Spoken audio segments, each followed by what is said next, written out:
Pues buenas tardes, continuamos en nuestro programa Más de Uno y ahora vamos a hablar sobre el Camino de Santiago. Bueno, estamos en julio, dentro de poco es 25 de julio, eso quiere decir que es el día del patrón, me están soplando por aquí, es el patrón de España, ¿verdad? Eso es. Sí, Eso es. Y bueno, y el día de Santiago. El año pasado fue Jacobeo, 2021, y se prorrogó hasta este año, 2022, por motivos de la pandemia.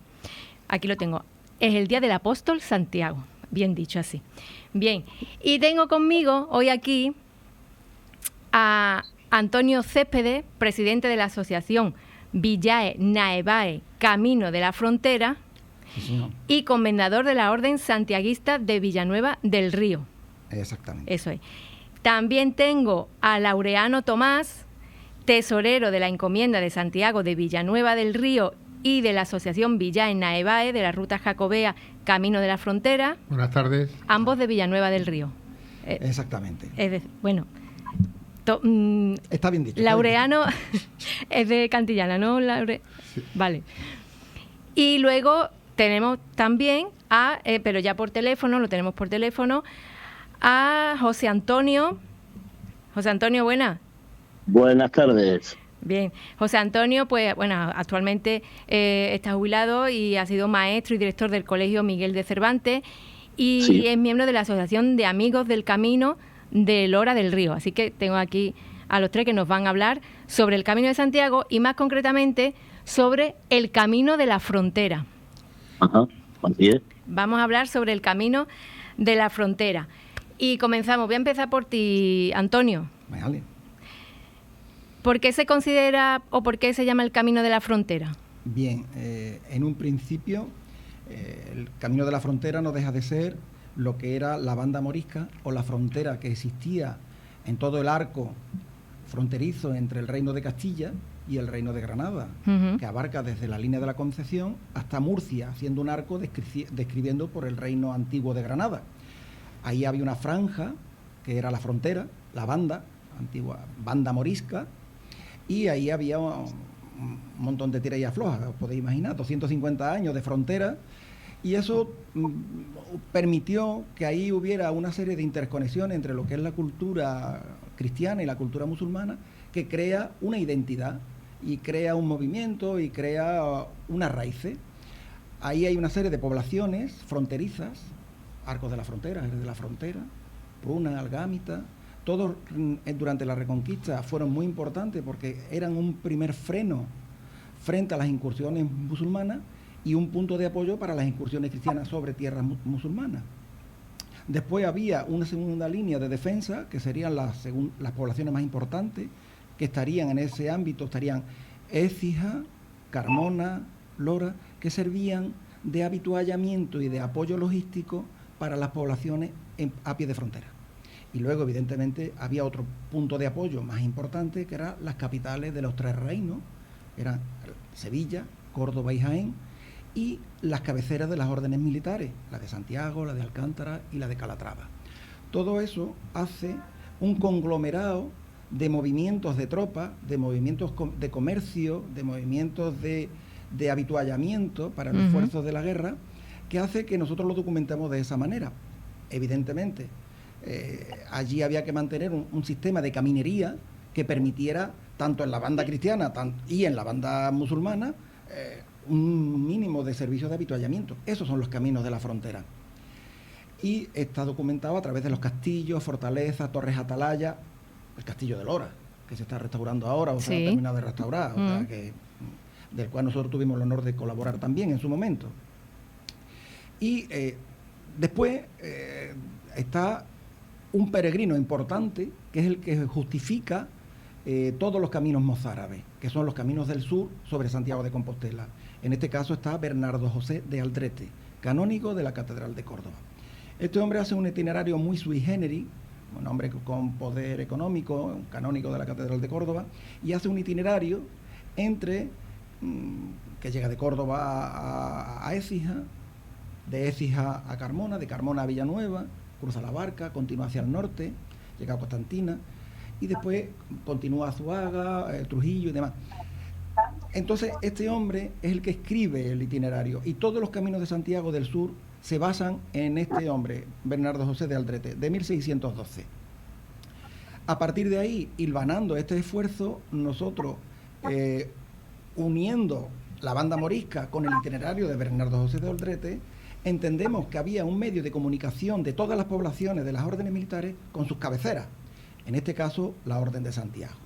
La Orden de Santiago, que como bien sabéis, pues tiene unas propiedades durante toda la Edad Media muy superiores a cualquier otra orden militar en España. La Orden de Malta aquí tiene el Bailío de Lora, y Lora, Tocina, Setefilla, pero que la Orden de Santiago tiene muchas más a todo el arco de la frontera, y además es preponderante en la relación con la corona.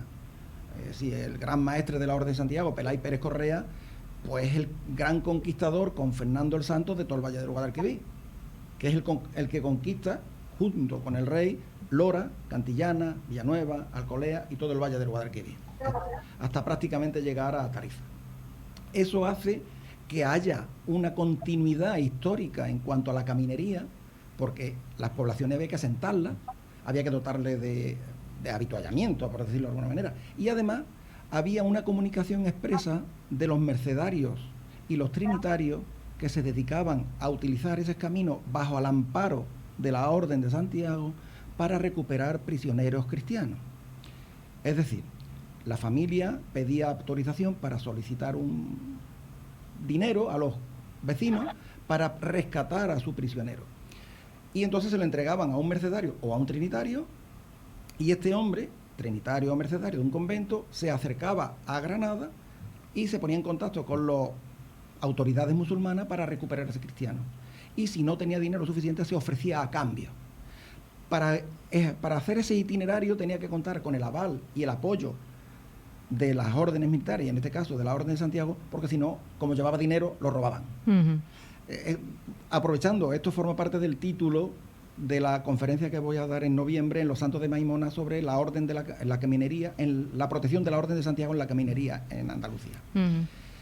Dicho eso, esto se justifica todo. Entonces, claro, Lora del Río, en este caso, pues es cabeza de puente, como no podía ser de otra manera, y cruce de caminos también, tanto entre Sevilla y Córdoba como entre el sur y el norte. Lora con Constantina tiene una comunicación directa, con Villanueva también. De hecho, hay pleitos entre el prior de Lora del Río con Villanueva, con el marqués de Villanueva por el tema de la barca de Villanueva, hasta el punto que llega a conseguir la tercera parte de los ingresos de la barca de Villanueva. Pero bueno, y aquí en 1434 se celebra una conferencia, por decirlo de alguna manera, de las órdenes militares, la corona y el prior de Lora, de manera que se pusieran de acuerdo para que pagaran el peaje del ganado solo una vez en origen, de manera que llevara el salvoconducto, que es el origen de las credenciales hoy en día. No me voy a extender más porque si no voy a hablar yo solo. No, estamos muy acostumbrados, bueno, a los caminos, o los que hacemos caminos habitualmente, los caminos más conocidos, ¿no? El francés, el portugués, el inglés, el primitivo. Claro. Pues este es más primitivo. Claro, todavía. por eso te iba a decir que este camino, que a lo mejor nos parece nuevo, pero que no es tan nuevo, ¿verdad, Laureano? Bueno, la historia lo que nos dice es que el boom del tránsito en la edad moderna, ya en el siglo XX, de lo que conocemos por los caminos jacobeos, se inicia pues hace aproximadamente unos 55 años aproximadamente, o incluso algo menos. Y entonces, al tener el vínculo con Centro Europa, ha tenido un gran desarrollo, porque aúna en el norte pues el tránsito de los peregrinos que vienen de Centro Europa. De hecho, está más que argumentado en mucha documentación de lo que hoy conocemos como Unión Europea, como el vínculo de unión de toda la Unión Europea, la vinculación jacobea y nuestra fe cristiana.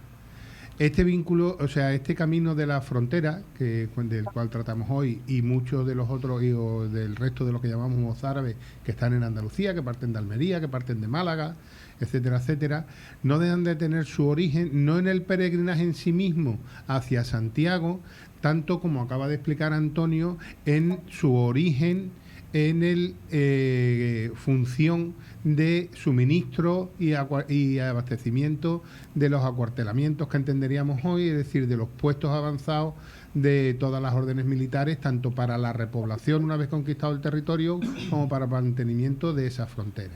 En el caso concreto del Camino de la Frontera, nace, aunque hoy Gibraltar no sea español todavía, o de nuevo, mejor dicho, que sería la expresión, de nuevo, el camino nace ahí en el Peñón de Gibraltar, dado que ese era el hito que ejercía de frontera en lo que es el Reino de Granada.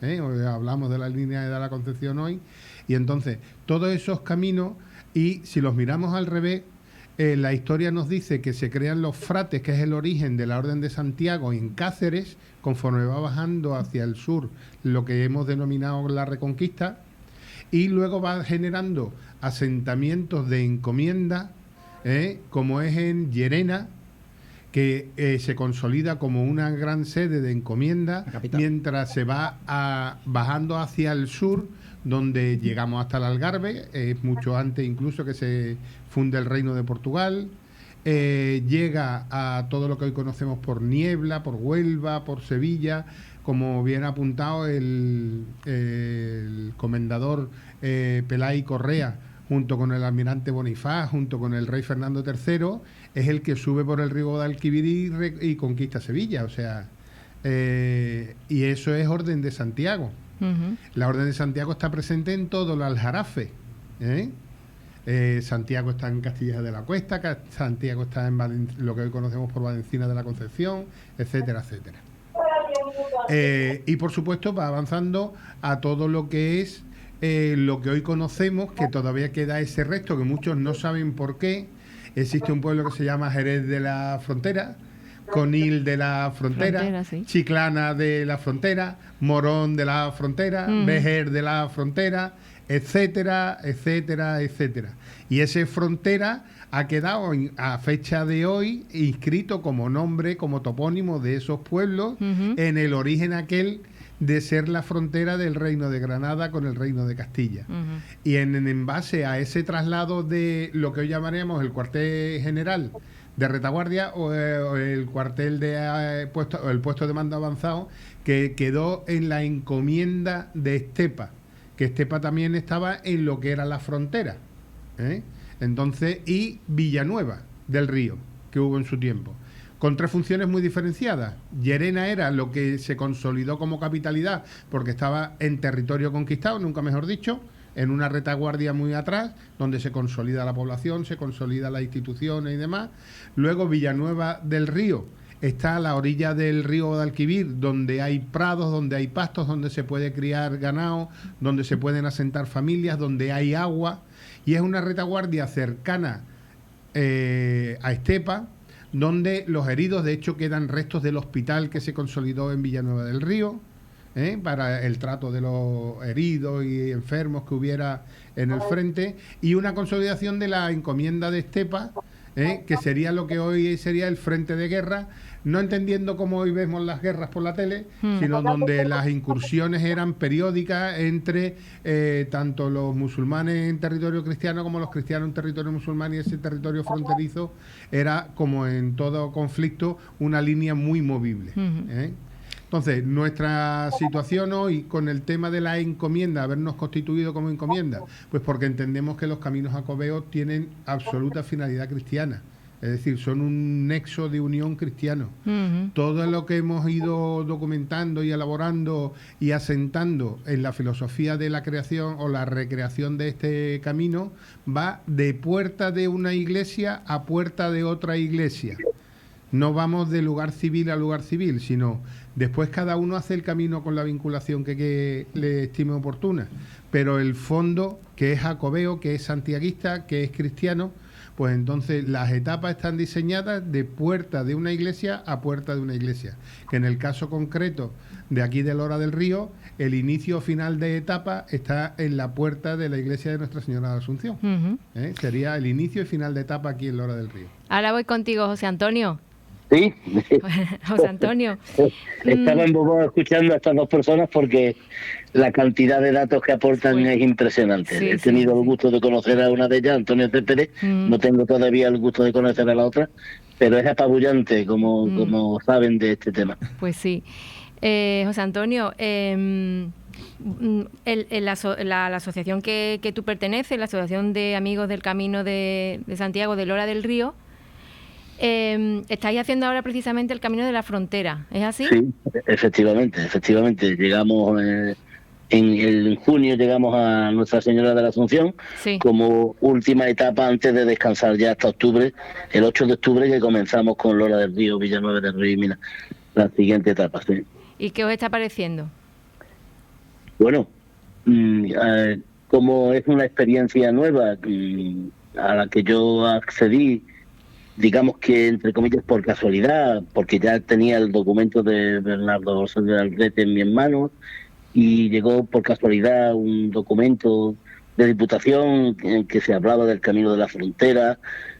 Pues a partir de ahí comenzó a interesarme. ¿Por qué? Porque yo llevo andando desde el año 2006. Un grupo de mi mujer y dos amigos íntimos, que después al final se ha convertido en un grupo de 8 o 10. Sí. Entonces, hasta llegar a este momento en que comenzamos el 26 de octubre del 2019 en Olvera, pues comenzamos con la coordinación, que no debo dejar de mencionarlo, de mi compañero y amigo Emilio Morales. Pues comenzamos en Olvera a este camino. El camino, detrás de este camino hay un montón de horas en las que han participado las personas que están ahí presentes y otro montón de personas para que sea lo más llevadero posible. Como son señalizaciones que muchas veces la climatología y la propia erosión quita de en medio, pues a veces hay pequeñas dificultades que tratamos de solventar o tratan de solventar con los tracks modernos de las aplicaciones, ¿no? Y que sirven de orientación. Pero lo que se está tratando de hacer ahora y se va, creo, a conseguir en un tiempo prolongado, a lo mejor no muy largo, sino más bien corto, es que esos caminos, ya está aprobado por Diputación, que los mojones correspondientes estén pronto en su sitio y sea mucho más llevadero el poder hacer dichas etapas. Me preguntaba, pues bueno, comenzamos con la serranía, la Sierra Sur. A mí lo que más me atraía era que atravesaba la provincia de Sevilla por completo. Sí. Entonces fue una de las principales atracciones para mí, ¿no? Bueno, pues además pasaba por Lora del Río. Entonces, esa atracción, la Sierra Sur, con toda su sequedad, pero tiene paisajes recomendables. Después llegamos a la campiña y es un poco más difícil de llevar, en el sentido de que te puede pillar mayo, junio y hace más calor. Sí. La Sierra Norte va a ser muy bonita, promete ser muy bonita. Y yo conozco un poquito porque he hecho la Vía de la Plata, donde vamos a llegar a terminar en Los Santos de Maimona, ¿no? Yo creo que lo que nos queda es muy interesante también. Y hasta ahora el grupo, comenzamos unas 30 y tantas personas, fluctúa porque lo hacemos una vez al mes y un sábado, y fluctúa de 30 y tantos a 25, de 22 a 28, a 20, depende de cómo le pille a cada persona. Claro. No es algo que esté fijo, sino que la gente se va agregando, se va quitando, le parece bien, le parece mal, menos bien. Entonces es una experiencia que yo ya he repetido, esta es la segunda vez que hago una cosa así, porque yo fui miembro de ACAL. Sí. Y en el año 2013 comenzamos la Ruta de la Plata desde Sevilla y comenzamos y llegamos hasta Astorga, y ahí dejé a la gente a su libre albedrío para que continuara hasta Santiago de Compostela. Es decir, que no es la primera vez que lo he hecho, sino que ya tenemos un poquito de experiencia pero no va a ser la última, eso seguro, porque el gusanillo del caminante, del peregrino, ese se mete muy dentro y es difícil de quitarlos de en medio. Además, emociona mucho que tengamos flechas amarillas aquí en Lora. Sí, bueno, es verdad, porque hay en algunos pueblos todavía hay que ponerlas. O sea que, pero bueno, que en eso estamos. En la anterior corporación hemos tenido contacto con ella para poder poner los mojones. Se ha estado trabajando en eso, y ahora me imagino que con la nueva corporación también pues llegaremos a acuerdos para que eso sí continúe en su camino, evidentemente. Y José Antonio, ¿cuándo tenéis previsto llegar más o menos a Santiago? Bueno, nosotros no vamos a llegar a Santiago, lo vamos a llegar en los Santos de Maimona. Vale. Yo lo que hago es coordinar un poco el grupo, y quien quiera seguir, estupendo, me puede pedir la ayuda que quiera, que incluso yo puedo, o nosotros podemos seguir con ella algunas etapas más, pero la idea es que él autónomamente o ella autónomamente consigan que ese gusanillo les lleve hasta Santiago de Compostela. Hay gente que lo ha conseguido ya y que han vuelto a repetir en este grupo, que están en este grupo, y otros que el objetivo es que ellos mismos o ellas mismas sigan el camino, en este caso por la Ruta de la Plata, hasta llegar a Santiago, que no tiene por qué ser ni en el mismo mes ni en el mismo año, sino que, como antes bien decían los contertulios que están ahí, es algo que tú puedes organizar como bien quieras, espiritualmente, cristianamente, culturalmente, desde cualquier punto de vista. Antonio, ¿cómo surgió la idea de investigar y de documentarse en este camino? Pues es muy curioso, porque en principio viene de mi padre. Mi padre en los años 40 se dedicaba a transportar ganado entre Extremadura y Andalucía, y utilizaba los caminos. Y me contaba que antiguamente existía un camino, que es el que actualmente se usa. Como Camino de Santiago, que ya se conocía como Camino Cartaginés, un camino fenicio, o sea, que es muy antiguo el camino. Entonces, me interesaba el recorrido que hacía mi padre, y claro, cuando empiezo a buscar, empiezo a encontrarme referencias arquitectónicas, históricas, y entonces empecé a hilvanar la historia, y aparece el documento de Bernardo José de Aldrete, pues ya blanco y en botella. Entonces, a partir de ahí se estableció la idea del proyecto, y entonces Laureano y yo empezamos una campaña de visita a cada ayuntamiento, que son 34, distantes 400 kilómetros del primero al último, y fuimos a explicar el proyecto. Todo aquel municipio que se quiso integrar, pues fue bienvenido, incluso algunos no vieron la idea correcta y no se integraron, y hoy en día el Camino de la Frontera ya es una realidad y pasa por donde pasa. Y es cierto que habría que buscar la integración de otros municipios, pero bueno, con el tiempo... Poco a poco. Y dicho eso, pues hemos recorrido estos 400 kilómetros unas pocas de veces andando, con la brocha y el cubo amarillo, pintando flechas, y con la pandemia nos ha paralizado mucho, y se necesitaba ahora el repaso de las flechas amarillas. Pero durante la pandemia hemos colaborado con la Diputación para el trabajo de geolocalización de todos los mojones en el Camino de la Frontera, así como todos los caminos de Santiago por la provincia de Sevilla, del librito ese que... Sí, lo tengo aquí. Entonces, bueno, pues ya están, se verá. Están todos los caminos de la provincia de Sevilla, son 6, y pues nosotros hemos colaborado a la geolocalización. Ya están todos los mojones geolocalizados, y en breve, como ha dicho José Antonio, pues la propia Diputación procederá con la colaboración de los municipios a la instalación de los mojones en los pueblos. Y en aquellos pueblos que todavía no tienen el monolito hecho de inicio y final de etapa, pues se procederá a la visita para que se pueda construir. Aquí en Lora, concretamente, los azulejos fueron entregados en su momento en el ayuntamiento para cuando fueran construidos, que se pusieran, y estamos a la espera de que se haga. Es cierto que al haber un cambio del equipo consistorial, pues evidentemente se establecerá un contacto con el equipo, con el alcalde, para explicarle este proyecto, que me consta que tiene noticia por parte de la Diputación del esfuerzo que se está haciendo. Yo creo que el futuro es halagüeño, porque uno de los principios que nos ha movido de una manera altruista y filantrópica, porque lo tengo que decir así, no buscamos fin económico y no hemos recibido ninguna financiación de ninguna entidad, con lo cual es un esfuerzo importante, y llevamos como 10 años. Este año hacemos el 10º año de este esfuerzo. Lo que nos movía mucho es un estudio que hicimos hace 20 años sobre la despoblación de los pueblos de Andalucía. Uh-huh. Y veíamos que iba a llegar a la situación que tenemos ahora.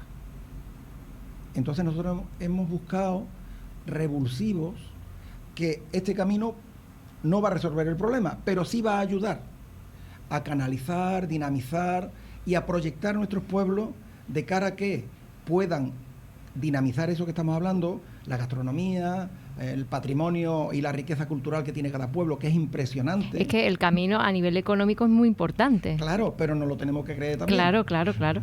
Porque aquí tenemos Lora, que tiene un montón de importancia económica en la zona, pero si me permite, yo quiero mucho a Lora, pero le tengo que decir que Lora vive hacia adentro. Uh-huh. Y siendo la capital de Lora, debe conocer los pueblos de su entorno. Uh-huh. Entonces, bueno, pues eso es un poquito que yo quiero también reivindicar. Un tironcillo de oreja. Un tironcillo de oreja a Lora, porque Lora, siendo la capital, podía también ejercer de capital. Claro. Y eso, bueno, en ello estamos también. Dicho eso, pues todos los equipos de gobierno, de todos los ayuntamientos, sea del signo político que sea, nos han abierto las puertas. Tengo que decir que sobremanera Estepa, Llerena, Lora, incluso ahora en el próximo equipo de gobierno tendremos una reunión, pues hablaremos del tema. Uh-huh. Y espero que dentro de poco, porque ya hay caminantes, ya hay peregrinos por aquí por Lora, ya han pasado mucho, y ahora mismo van a empezar 27 peregrinos desde Estepa el día 23. Van a salir de Lora 7 peregrinos en breve también. Y el día 5 de septiembre van a salir 48 peregrinos en dirección a Santiago de Compostela. Uh-huh. Con lo cual, a pocos que hagamos, yo creo que podremos hacer algo más. Por supuesto que sí. Una última cosita, Laureano, en poquitos minutos. Por lo que sé, existe una estela romana. ¿Una? Estela, no sé si lo estoy diciendo bien. Una estela romana donde ahí está escrito un símbolo que se identifica con el distintivo de Jacobeo. Sí. ¿Me lo explicas tú? ¿Es lo del artesonado? No. La estela esa... ¿Qué puede significar eso? Pues eso significa que los caminos de Santiago, que está en el Museo de Arte Romano de Mérida, significa que ni más ni menos Jacobo ya se conocía antes de que todos los caminos de Santiago existieran. Sí. Es decir, había un itinerario de peregrinación desde el sur de España hacia el santuario de Santa Eulalia, acogida a Santiago en Mérida.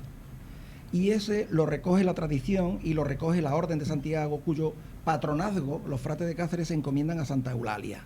De hecho, hoy en día, el pueblo de Santa Olalla del Cala toma el nombre de Santa Eulalia, Santa Olalla. Y hay muchas patronas de muchos pueblos de Santa Eulalia precisamente por eso. Y ese monolito, o esa estela que hay en Mérida, nos sirve para certificar que esos caminos que utilizaban los cristianos bajo el dominio musulmán, con la conquista musulmana, utilizaban esos caminos por uno de los 3 motivos: o porque iban de peregrinación, o porque huían, o porque se refugiaban. Porque los cristianos, cuando la invasión musulmana, solamente tenían 3 posibilidades: o se rendían, o huían, o luchaban. Y si luchaban, morían. Y usaban estos caminos para permitir esa supervivencia que permite a futuro el aumento poblacional del norte de España para permitir la posterior reconquista. O sea, es una cadena continua. Sí. Una cadena. Bueno, pues yo creo que nos habéis dado una información muy amplia. Sí, me gustaría, dile, venga. Sí. Me gustaría decir que en noviembre se van a celebrar las segundas jornadas jacobeas del Camino de Santiago de la Frontera en Los Santos de Maimona. Ello contempla, la primera fue en Estepa el año pasado, y la segunda en Los Santos de Maimona, que contempla una serie de actividades senderistas al uso y conciertos, actividades en los colegios de las poblaciones y una serie de conferencias que tratamos que para el año que viene sea en otro pueblo. A ver si puede ser en Lora. A ver, ojalá, claro que sí.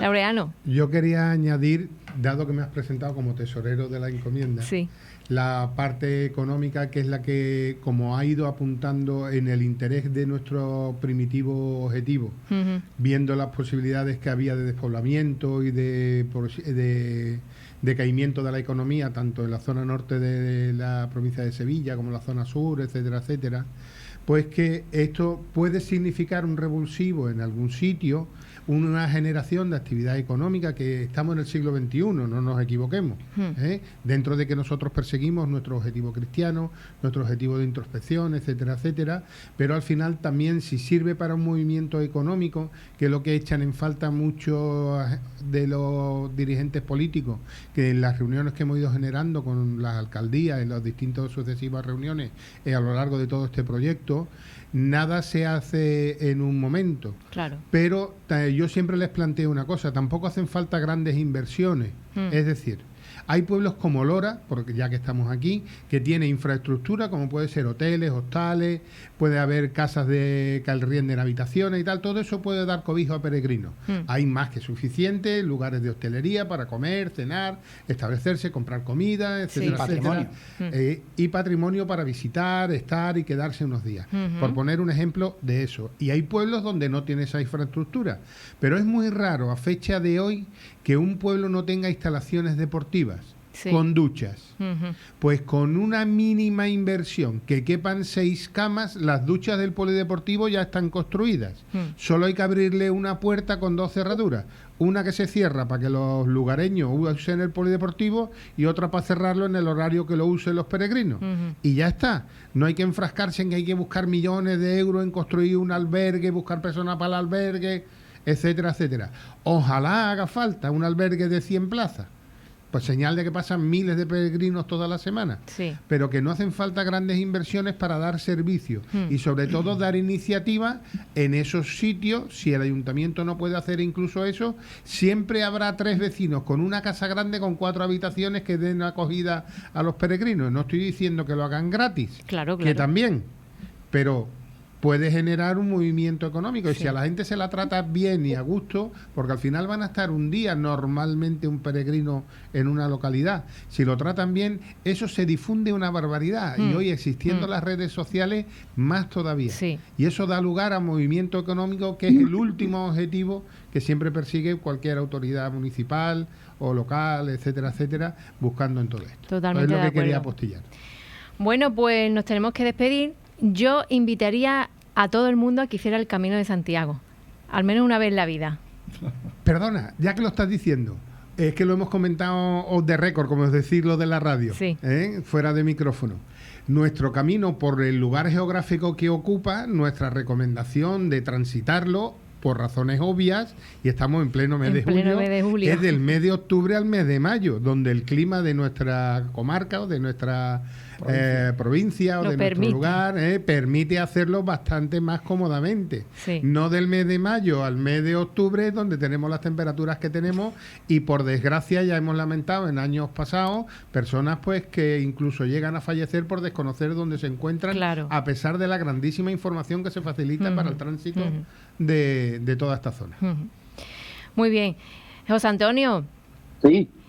Pues que nos tenemos que ir, que muchísimas gracias por estar con nosotros.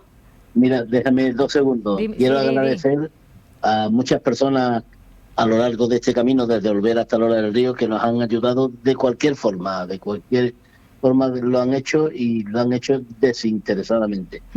Creo que también desde Lora del Río hasta que terminemos en Los Santos de Maimona, así será. Son personas que están para lo que sea, para lo que se pueda hacer, para colaborar. Me parece magnífica esa actitud, porque no solamente la hacen con el Camino de Santiago, Camino de la Frontera, sino yo creo que lo harán con otras muchas personas. Muchas gracias por la invitación. José Antonio, buen camino. Gracias, igualmente. Y bueno, muchas gracias Antonio Céspedes y muchas gracias Laureano por estar aquí con nosotros hoy. A vuestra disposición. Y gracias a vosotros. Para mí ha sido un placer. Igualmente. Muchas gracias. Buenas tardes. Ya.